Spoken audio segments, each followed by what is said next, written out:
Hi, this is Alex here again with another short tutorial video. In this tutorial video we will go over how to model using dialog boxes.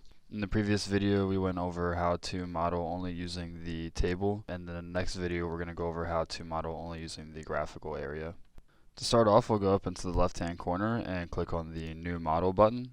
We'll name our model and then we will click OK. The 7 things we need to determine when creating a new model are nodes, lines, supports, material, cross-section, loads, and then results. So to start off, we can go up under Insert and go to Model Data and then go to Nodes. Under this drop-down box, we can go to Dialog Box. Within this dialog box, we can set our first node to the origin, which is 0, 0, 0, so we'll click OK.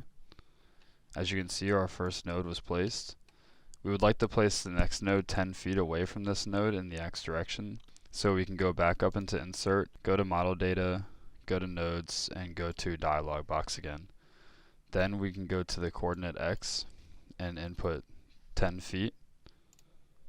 This will put a node in the positive X direction 10 feet away from our origin node. Now that we have our nodes, we would like to place a line in between these nodes. We can go back up into Insert, go to Model Data, and then we can go to lines. As you can see, there's a lot of different lines we can select from. For now, we're going to use a polyline and we're going to click on dialog box.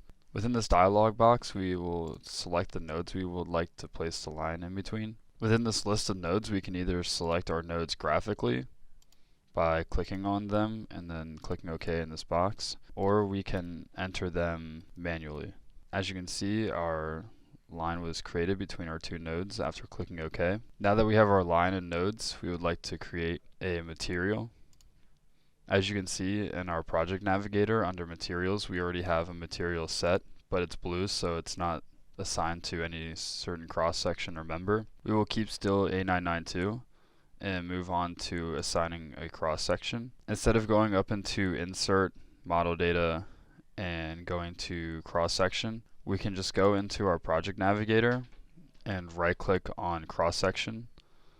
We can click new cross section. A dialog box will pop up where we can input our own cross section properties and create our own cross section, or we can click on the button import from cross section library where predetermined cross sections are taken from standards. We're going to do this and we're going to use an I-beam.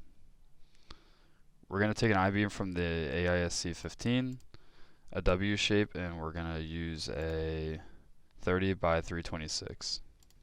We'll click OK. Now that our cross section is defined, you can see that it's blue because it doesn't have a member to it, and our material is now black because it is assigned to this 30 by 326 W shape. Now that our cross section is defined, we can assign it to a member. We can do this within the project navigator as well by going to the members folder and right clicking on members and going to new member. As you can see, we have a dialog box that pops up where we can assign our member to a line. We can go up here to line number and we can either type in line 1 or we can assign the line graphically by clicking on it and clicking OK within this box. Just briefly going over this dialog box, you can see you can select your member type within this drop down box up above the graphical display of the cross section. You can also rotate the cross section as well over here.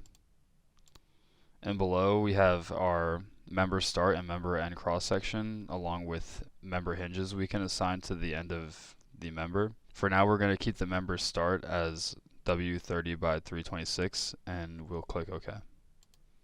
As you can see, the member has been assigned to our line and our cross section has been rendered. So now we can move on to creating nodal supports for this member. To do this, we could go up to Insert, Model Data, and go down to nodal supports and click on dialog box, or I think it's easier to just use the project navigator, and as you can see all of that is organized within here, and you can just go to nodal supports, right click on nodal supports and click new nodal support. Here for our first nodal support for our first node, we'll unlock the rotation about the z-axis and we'll click OK. I forgot to assign the support to the node, so we'll go to edit nodal support and we'll select our first nodal support, click OK. The dialog box will appear back up, and up here is where you will assign the support to the node, and we'll input 1 for node 1 and click OK. As you can see, the support was assigned to the first node. Now we want to create another nodal support, so we'll click new nodal support. And for this node, we want to unlock the rotation about the Z and lock the rotation about the X, so the member doesn't spin about its own axis. And we want to unlock the movement along the global x-axis. We'll assign the support to node 2, and then we'll hit enter. Now you can see that our nodal supports have been assigned to both of our nodes. Now that our member is fully defined and supported, we can start assigning loads to it. Before we can assign a load, we'll have to create a load case. We can do this by going to our project navigator under load cases and combinations, and we can right click on load case and click new load case. You can see our load case window pops up, and it already created our first load case, and this one will be our dead load. We'll just name this one dead load and keep the self weight active, and then we'll click OK. Now that our load case has been created, we'll go down to the loads folder and we'll expand the dead load case. Here you can see all of the different loads you can apply to the member. For now, we're going to just apply a member load.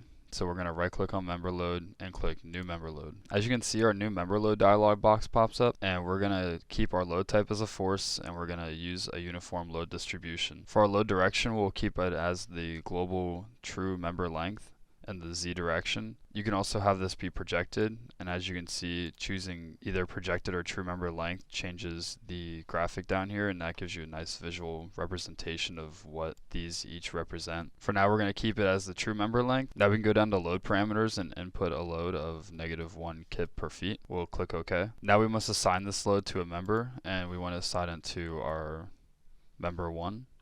You can also do this again by clicking on select members, and you can select the member graphically if you'd like. We'll click OK. And now our load is assigned to our member, and you can see this within the graphical area. Now we only want to show the results for this load case, so we'll go up to this button right here called Show Results.